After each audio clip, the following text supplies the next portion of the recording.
to conquer himself, he had to learn how to know himself. This is the purpose why Noble Drawley began to teach the Moorish Americans. Know thyself. And that's really what it's all about, okay? If you don't know yourself, in a sense you're talking to nobody else, because you don't know who you're talking to. It's wrong. Let us have a reading of the chapters, and then we'll take it from there. Chapter 14. Yehoshua received a mystic name and number and passed the first brotherhood test. You find this chapter on page 75 of the Holy Quran of Moorish America Psalm. The master took down from the wall a scroll on which was written down the number and the name of every attribute character. And he said, the circle is the symbol of the perfect man, and the 7 is the number of the perfect man. The logos is the perfect word, that which creates, that which destroys, and that which saves. The Hebrew master is the logos of the Holy One, the circle of the human race, and the 7 of the time. And then the record book described down, the logos circle 7, and thus was Yehoshua known. The master said, the logos would heed to what I say. No man can enter into light until he has found himself. Go forth and search till you have found your soul, and then return. The God led Yehoshua to a room in which the light was faint and mellow, like the light of the early dawn. The chamber wall was marked with mystic signs, with hieroglyphics, and sacred texts. And in the chamber, Yehoshua found himself alone, where he remained for many days. He read the sacred text, filled out the meaning of the hieroglyphics, and sought the import of the master's charge to find himself. A revelation came. He got acquainted with his soul. He found himself that he was not alone.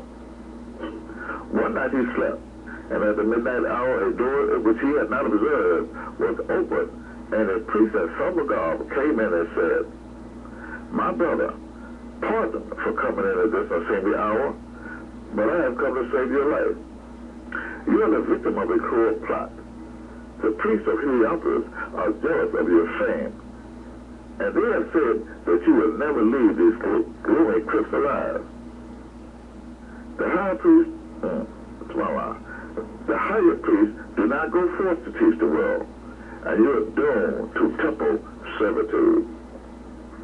Now, if you were to be free, you must deceive these priests.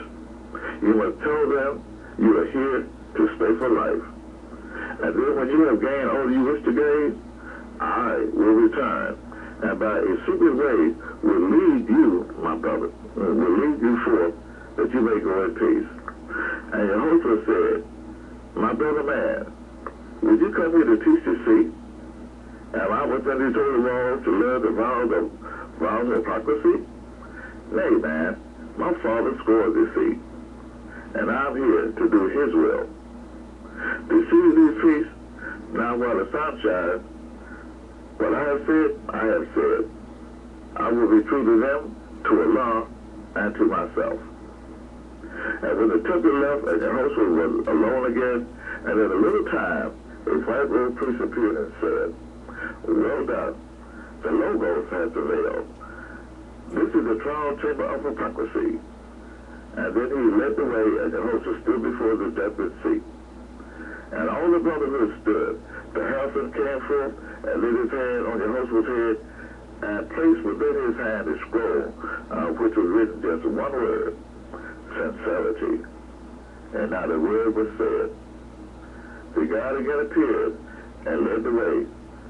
And in a spacious room replete with everything as student craze, was the host was made to rest and wait. It's our voice. So I want to give much honor to the reading that a special chapter, which is our central chapter for the week. And I also want to extend honor to the research and the work that the Moors have done at our Department of Health and Healing, and its contributions, as well as the Moorish goddesses and queens, a contribution which was hosted last night by one of our young student ministers, Sister Micah Elohim, and want to extend much honor to all the Moors for the great work they have been doing and researching and finding themselves. Because this is really what it's all about. The reason why we are teaching these lessons more is so that we will not make the mistake that other fallen nations have made. Okay? We do not want to come into the conscience of one government, one nation of people, and still doing the same thing that it caused us to do when we fell. We have to change our thought pattern. We've got to change our way of living, our way of thinking. We've got to realize that we are today who our forefathers were yesterday, when they were gods. And so these lessons have come before us in a mighty, mighty way. And want to have you to please have your pencils and paper ready. We're going to begin right now. Okay, we always receive a mystic name and number. Now, the mystic part, this here covers a high degree of intelligence or wisdom, if you will, okay? You're talking about that this is like all that we're not known about most people, not commonly known, let's put it like that, okay? Oftentimes, we produce to the world what is known as supernatural. As far as the name is concerned, and this is an area that we really, really must go to. We're still in the title here, okay?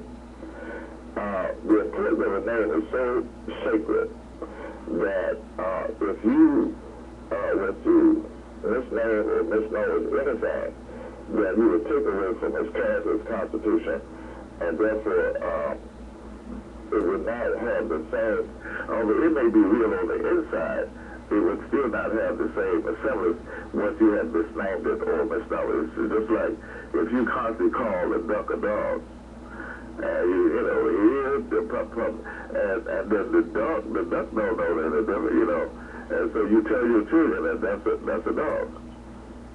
And you know it's a duck, but you teach a child it's a dog. And so the child, up and he has children, he teaches his child that it's a dog. So what happens is, they'll come up through these different generations thinking, because someone has misnamed, okay? That's how important the name is.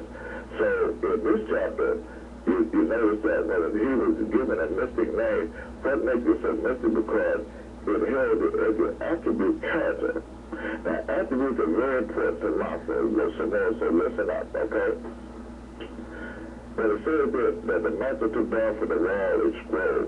Now, a scroll is dealing with documents, certifications, certificates, manuscripts. Oftentimes we say, well, you read the handwriting on the wall whenever you go into a temple or in a sacred order. Or you go into an office, the first thing you see is on the wall. You may see whatever documentation and degrees in which the doctor or whoever the office may belong to. Or otherwise, all right? That's called the handwriting on the wall of the sacred scrolls. And these things are kept into the hearts and minds of the ancient ones, and he passes on to the prophets, to the wise men of the kingdom, and this is how we're able to stay in tune with everything as far as those lessons and accomplishments of past generations, past lifestyles of different natures of men, the contributions, and everything. So when you talk about the name and attribute, that this is the key. The name of the attribute, if you notice, the attribute is what takes precedence here. It says here, it's written down the number and the name of every attribute. So what you're talking about here, the name is really a contributing factor to the attribute. The name is what gives a description to the attribute. So the attribute is really the key. So when you look up the term attribute, you're really talking about the spirit of a thing, the honor, the disposition of it. You're talking about that which is creditable or the power of it. Okay? What does it have power to do? What are the elements which it's made of? Okay? So when you look at it, the attribute, even you have the great title of the great God of in the Great Quran, they say, well, you get there 99 attributes which actually describe the character or the divinity of the great God Allah. Well, your name is the same thing. Your name is really should be the attributes which describe the spirit of your character and everything about you. We're not into, how do you call it, nicknames, okay, or misnomers that we smoke around in Sunday night class, you know. You don't walk around and call somebody a shabuti, okay? This kind of thing, because it takes away the content. Let me tell you how important this is. We were the Moorish descent. We had the Moorish empire that straddled everything west of Egypt.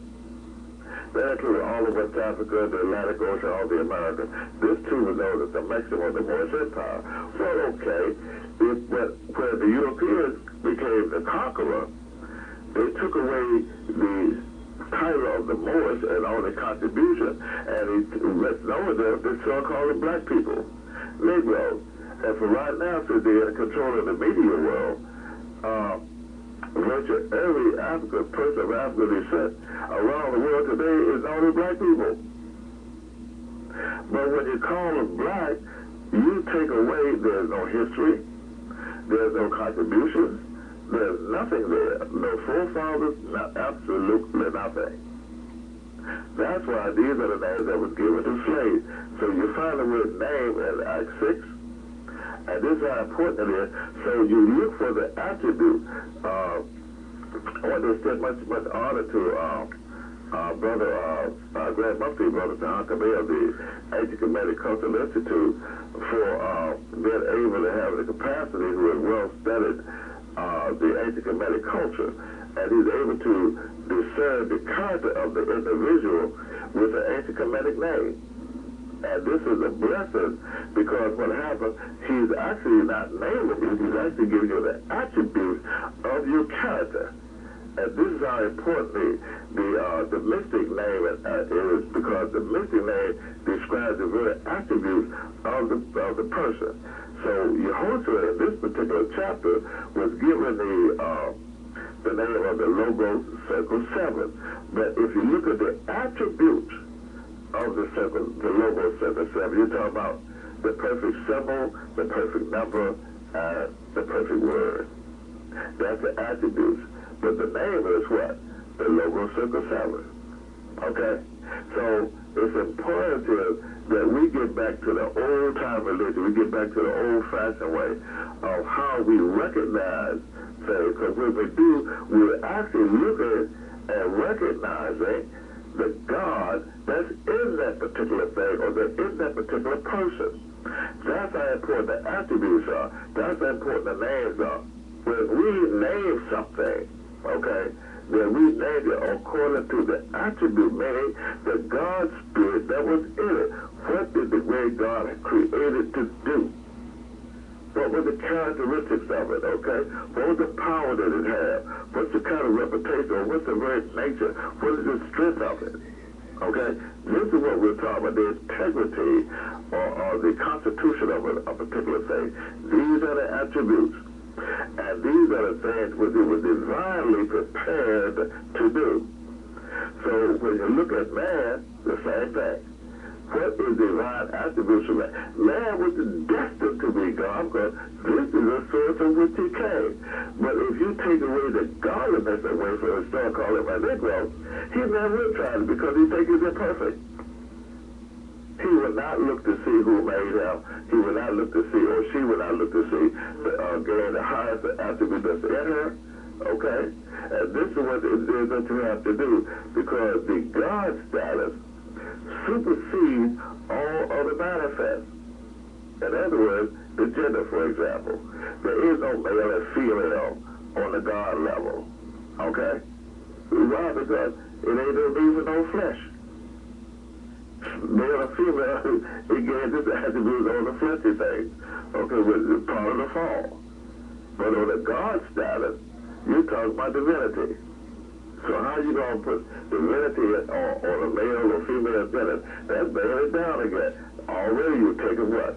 The attribute away from the character, away from the name, okay? So with this in mind, this is why that first brotherhood test was so important. And realized that when he undergone this test, he was also the sacred, he had the sacred name. He had the mystic name, the logo Circle 7, before he went into the test, okay? So this would give him something to strive for. So when he went into the consciousness of the self, he went in thinking, well, I am the perfect circle. I am the perfect number, okay? I have the perfect name, the logos. I am God. So this is how he went into the chamber of himself, okay? So what I want you to do, we're going to go into the atom chamber. But the way I want you to do it, was we had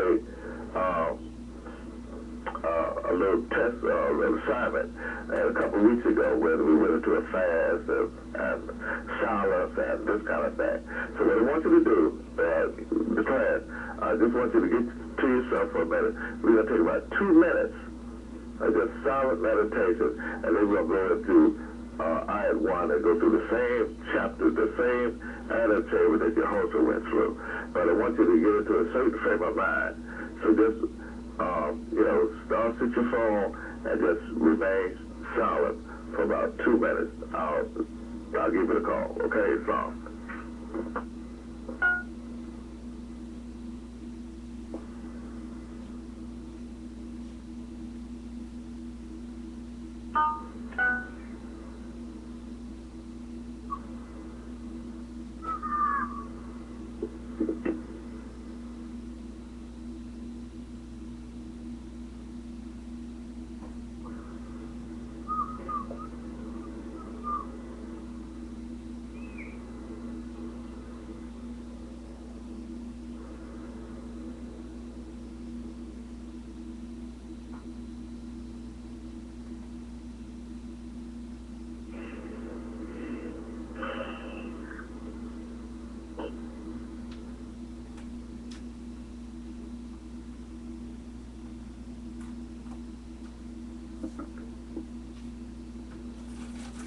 Thank you, Morris.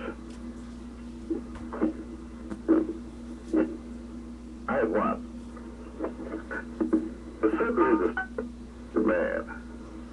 When you talk about a circle, you're talking about that which is round, which is orbit, okay? 7 is the number of perfected man. This is completion, meaning there are 7 sounds of everything you hear. It's made of the 7 music notes, all the 7 sounds, okay? There are 7 colors. Everything that you see with the carnal eyes is made up of a capture, a sphere of those 7 colors. You got 7 senses, including the sense of telepathy and intuition. You even got 7 layers of skin. Every attribute dealing with the 7 is as far as the manifest and attainment of the consciousness can obtain. The logos is the perfect word. This is something that we have been without, the perfect word. But you do not have the perfect word, that anyone can tell you anything and then call it God. It could be a car, it could be a cross, it could be a color, a stone, a rock, anything, okay? But if you know the perfect word, if you know how to utilize the perfect word, it's not so much anyone can know it, but in order to use it, you've got to have a purified heart. So this is why they say, well, what is the name of the first physical man? Well, it's no secret about the name of the first physical man. You can pick up the great Quran of Muhammad, you get it all day. It's Esau, okay? Or it's spelled I-S-A or I-S-S-A, either way. The thing about it is, it's not so much as in the possession, but in the use, okay? And that you being a spirit and a part of Allah, the reason why knowing how to use it is so important. This is why Noble Dwali said, well, who made you? So that you can become one with yourself, which is the same thing as becoming one with God, but you've got to be be able to think. The reason why slavery was so successful here in the West was they were able to stop the Moors from thinking, from knowing that they was God. And they began this with the babies. They took the babies away from the adults and they raised them independently and separately, and they never knew who they were. So after a few generations, they had no concept that they and God were what. So there was no use for the perfect word, okay? You're talking about the action, the vibrations, and the heart, the center of man. All these things bring about the perfect word. Whenever you use the perfect word, you're able to create things. You're able to make people come together. You're able to purify a heart. When you look around, for those who are able to use the perfect word, you'll find that there's a center. They're almost like a nucleus. And all other life begin to travel from them to the outer bounds. This is how you know someone knows how to use the perfect word, because they're creating life. And everyone that comes in contact with them, they breathe the breath of life, and they travel from the center to the outer bounds. In other words, it's known as the breath made flesh. This is what it is that all Moors have within their power to do. You have the power to, but you must get rid of the slave mentality. You must get rid of the human thought pattern. You must get rid of those things that's constantly holding it down. Now, it doesn't matter about the different weaknesses that you may have acquired during the time of your unconsciousness or during the time when you did not have strength. You can overcome them all, overcome them, every one. But you must remember one thing. You and the great God are one. The rest of it is up to your will. How strong is your will? Okay? So we will get into that in a minute also. Because once you know that you have the power of the word, you know that you have the power to create, you will have the power to destroy, and you also will have the power to save. This is what it is, what it means that you are a Muslim. Okay? That means that you have the power to create, the power to save, and the power to destroy. Why? Because a Muslim is the will of Allah. When you take your human will and you match it with the deific will, then the resurrection becomes a fact. You are then perfected. Okay? The Hebrew master is the logos of the Holy One. This means that the pentagram or the star, this is what we are. When you speak about the Holy One, the Hebrew master, every Moorish American has the capacity to become the star that they are. Okay? When Noble Ali brought you the 5-pointed open green star, not the closed red star that's on some of the medallions, but the 5-pointed open green star, that he gave you back your God status. Okay? This status here, the open green star, is old as the fall of man itself. This is what man used to get back to his loftier state, okay? He becomes a messenger on this plane, becomes the Muslim, all right? He becomes the circle of the human race. The resurrection then becomes a fact. He becomes the seventh of the time. This is the attribute that every Moorish American has. That's why our nation is called a clean and pure nation. We're not like any other government that you've seen in recent, I'm talking about at least 100,000 years since you've seen this kind of a God on this plane. And we are a whole nation of them. Okay?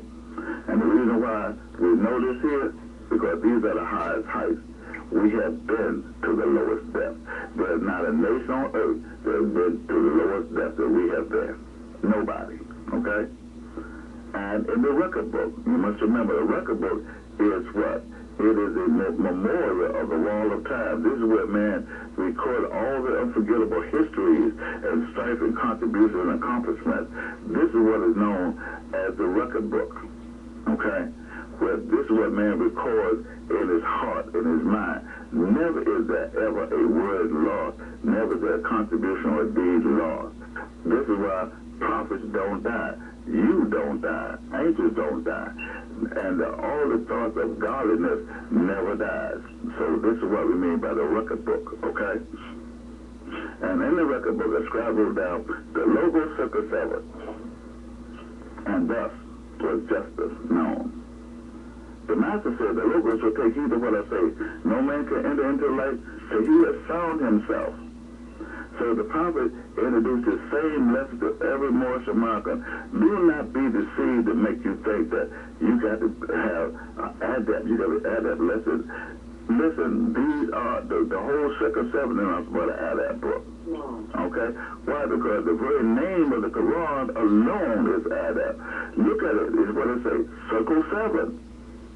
And this is what Yehoshua was known as. So if he was known as the circle of the 7, what does that make you? Okay?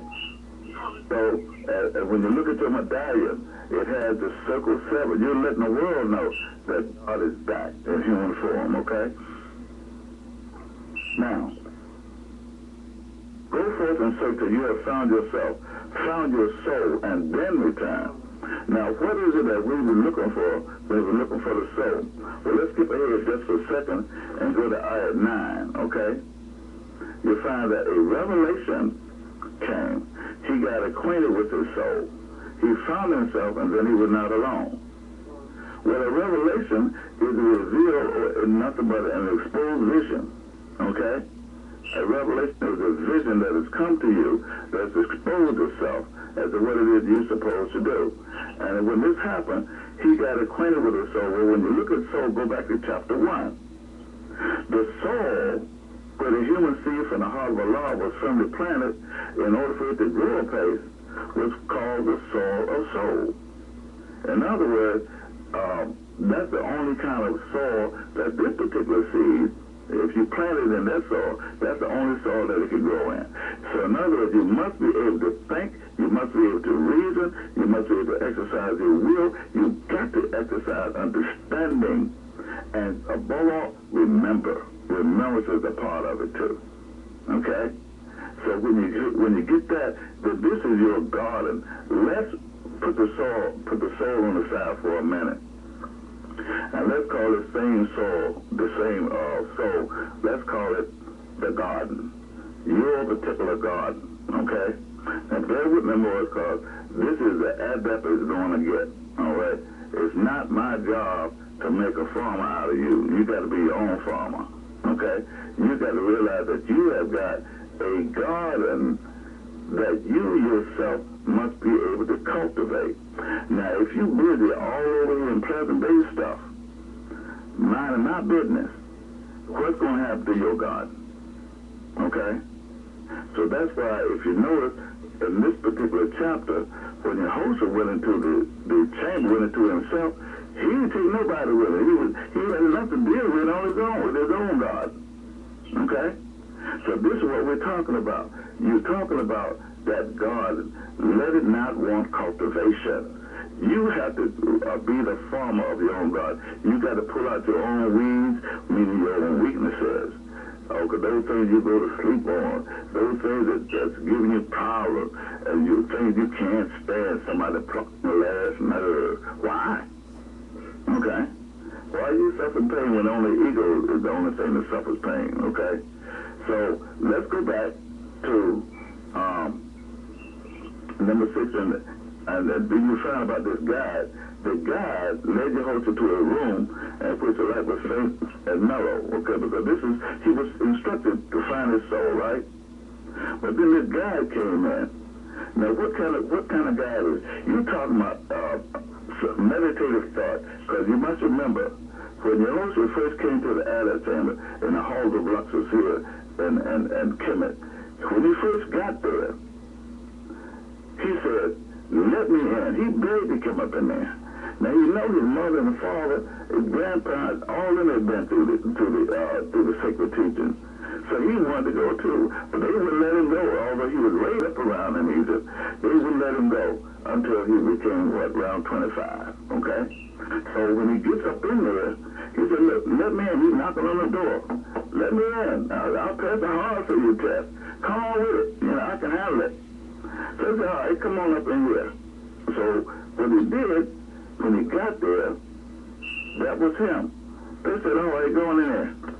Go ahead. Because you're going to pass the hardest of the test? Go ahead." But see, he said, "I'm going to pass the hardest of your test." Not realizing that the hardest test he was bringing with him.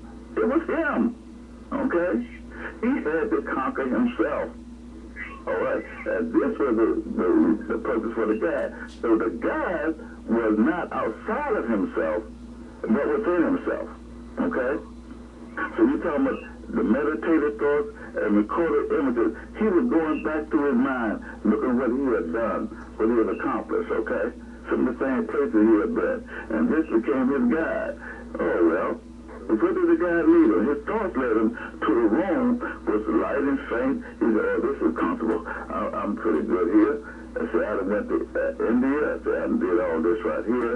I done met all these people. I done slept with thieves and causes and whatnot. So he went through all that. Pretty comfortable with himself. Because he was in a room that was faint and mellow like the early dawn. The chamber walls, I don't know, with the mystic and hieroglyphics, okay?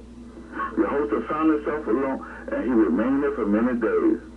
He read the sacred text, the meaning of the hieroglyphics. He thought about the kind of charge that he asked the masters, what they did to live in, pass the hard test, and what they charged him. They said, look, go on in there. Go in there and find yourself, okay? That was the importance of his instruction was to find himself. And it was there when the revelation came, okay? Now, one night, he slept. Now hold on to that particular sentence right there, okay? Because what happens when you think you know everything, the ego will set in on you, okay? And you know what the ego is. That's the part of you that tells you that you know more than everybody. You're all right. Okay, you done accomplished this, you done studied that, you done suffered this, and you're all right. Okay? And so when you get real comfortable with the ego, because it's running things now, okay, then your higher self takes a break. It goes on to sleep, okay? And when you do that, you're going to let little self reign, okay? Now, what I want to do, hold on. Well, let me ask, Angela Bay, if you can't hear me, I'll say hit this button and call me, okay? Okay, now, hopefully everyone can still hear me, okay? The thing about it is that when it comes to sleeping, you must remember when he said, one night he slept, to sleep means to slumber, to doze off. You mean you're not alert, you're not conscious of everything that you're supposed to be conscious of when you sleep. No, all he told him was, wake up and don't go to sleep no more, okay? So he don't want you to sleep. He said you sleep too much. Why did he tell the Moors that you sleep too much? Look at this lesson on your Joshua. He said one night he slept, okay? And at the midnight, look what happened when he went to sleep. At the midnight hour, a door, okay, that he had not observed was open, and a priest in some garb came in it and talked to him. Who was this being to come up in here? He was a priest, just he was a divine minister. Just like Yahushua was. He wasn't the divine minister, so that's what he was. He was a minister of unity. He was just in summer garb. In other words, he wasn't dragged out. He didn't have the latest gangster clothes on. Okay? He had on summer clothes. Sort of toned down, a little subdued, you know. Okay, they weren't real flashy, stylish, you know, like the hippest thing out there. You know, he won't run around with no kilt or nothing on like that, okay? Thing about it was, you know, he had no gaiters or nothing. So he had on priestly garb, you know, sort of dull-like. Because he wasn't interested in fashion and things, because neither was Yehoshua, okay? So when this priest came to him, this minister came to him, he was dressed just like him. And he was talking just like him, okay? What did the minister say? The divine minister walked up to him, and divine minister rose, okay? And said, he said, no, I'm sorry, but let me correct you. He said, my brother, that's the same thing. He used a word that he could understand to infiltrate his trust. But who is he talking to? Ain't nobody in there but him. Okay? This priest only showed up when he slept. So if he was asleep, where did the priest come from? Okay? And when you begin looking at this, he come through this door that we have not observed. What kind of door was it? Well, you must take into consideration that for being asleep, that a door is a mental interest. An interest, into the self is like a gateway of your accomplished mind. This is the door that you felt all safe. Because what? I know where I am.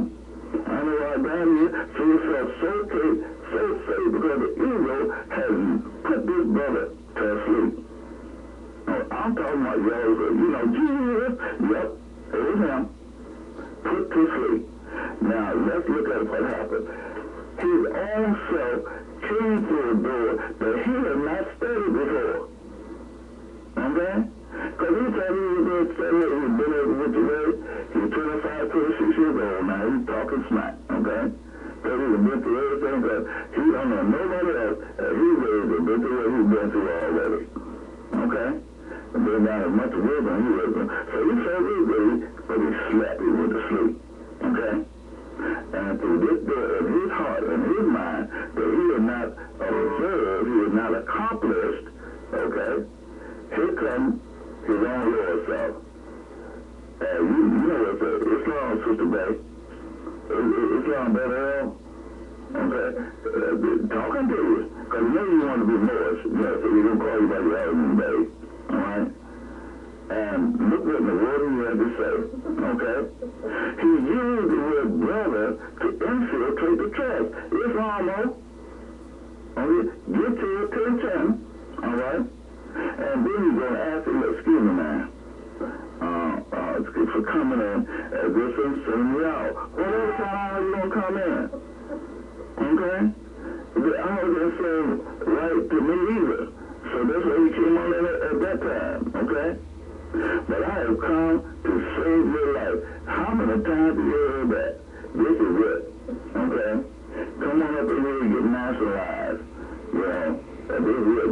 Take out the membership card. Alright? And we might let you go through the church if you're worthy. Okay? Maybe we can make it. I don't know. How much money you got? Where you at? Anyway. You are a victim of a cruel plot. The priests of the robbers are death of your faith, and it just carried on and on and on. Then he told us now, if you would be free, you must deceive the priest. And tell them, you will stay in the life. You can put my man, ain't going nowhere. I'm with you, Brother Chairman. But the ground she got with you, I ain't going nowhere, I'm the right. All I want to do is be the right message. I ain't going nowhere. I ain't going to deceive you. No, I'm here to follow orders. Tear it out. Okay. But when you look at the word deceive, it means to cheat, to betray, to mislead, even a trick. It's a con, okay? This is form. This means when you can hoodwink somebody, that means that's a deliberate act of lying. You intended to do it. You don't accidentally deceive somebody. Excuse me. Ain't that the word that the Lord says, pardon me? Pardon me. I didn't mean to trick you. I didn't mean to make you think that was your friend, that your sister, woman, your brother. Okay? I wanted to have some fun. I didn't tell you that, though. And then you again, I'll do what you gained. I will return. Okay? But let's find out what happened later on. And then, after you told us in I-18, you see these people now while the sun shines, I see what I had to say, and get out of here. Okay? So, in other words, what the host did, he woke up and Tyler said, wait a minute, why are you thinking like that? For real? What's wrong with you? That's your host talking to who? Your host, he talking to himself. Okay? And then left. Why? Because yourself can't operate in the light. Okay? So when he woke up and it dawned on him what he was thinking, he had to, oh my goodness, then the temple left. But guess what? The temple coming back. He went out and got some brothers. Remember that chapter after he graduated from the Adventist Church, he became a divine minister, and went all up in Jerusalem. Then he went into the wilderness of self-examination, and guess what? The same technique showed up, but he had a couple brothers with him, 3 of them. Okay? 3 temptations came at him again. And he was a divine minister. That's how 6 years later, after he went through the halls of leather, after he graduated out of here afterwards, after all that, he was a prophet. Other boys could not kill him. Okay? He wasn't all that. But he still had to deal with them tempters. Okay? So I'm giving you this information more to let you know you ain't got time to be in somebody else's garden pulling somebody else's weeds. Okay? You got enough trouble of your own to deal with. Okay? And the reason why I know is because it's right here in the lesson. If your husband had to go through this, if Muhammad had to go through it, if Muhammad Ali had to go through it, who the heck are we? Okay? These are Allah's angels that were sent to bring us the message. And they had to go through the same, and also them to be an angel, they had to go through the same test. Okay? The same exact test.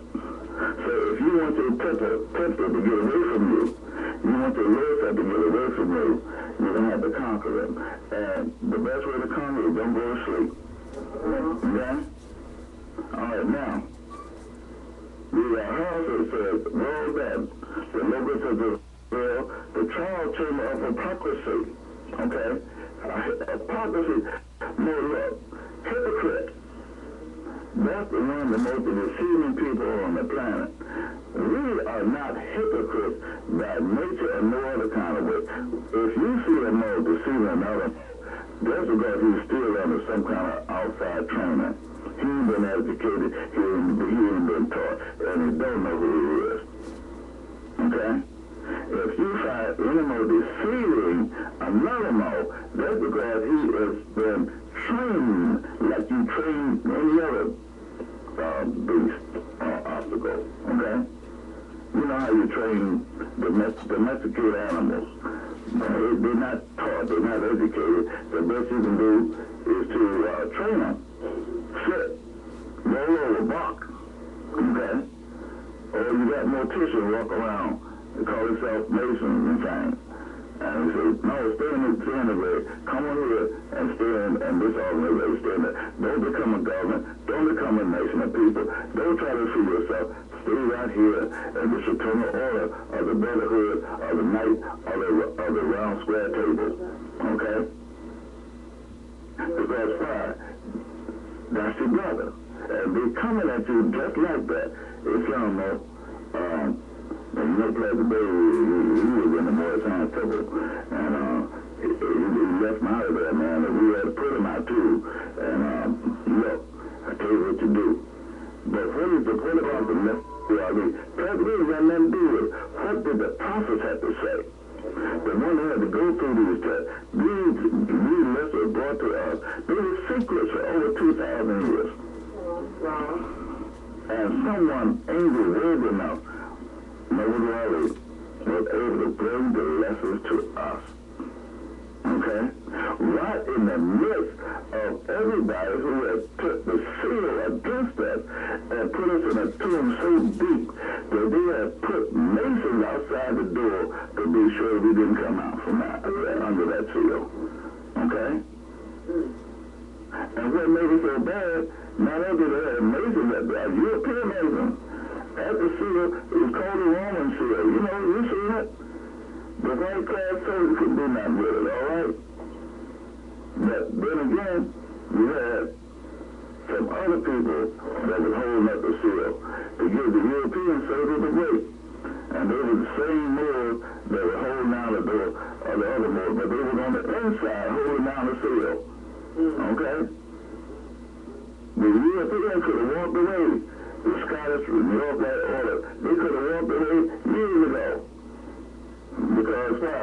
The Moors were themselves on the inside holding the seal to the coffin. They're known as not masons, but morticians. Okay? So I want to pass that on to you so that you can realize if you're not keeping in line with all necessities to help your people, if you're not keeping in line with paying your dues, and helping to put yourself in government, listen more. We're not talking about dues, talking about money, okay? We're talking about doing the work, putting in the labor, putting the love in there for your people so you can come up out of this grave that every nation has turned against. Okay? The same way that we're in. And it ain't but one way out of the grave. You must form amongst yourself a government, okay? And then make yourself known so you can be recognized by the nature of the earth. You can make yourself with the nature of the human family. That's what you got to do. Okay? And ain't no sense in making yourself with the human family, and you got to make your thought pattern. Why? Because that's just like the tempter. And this is going to look on the Lord. Look, I'm the organization of the Ruba. And I represent all the Moors. Come on in. I want to join the nation of the human family. No, it don't work like that.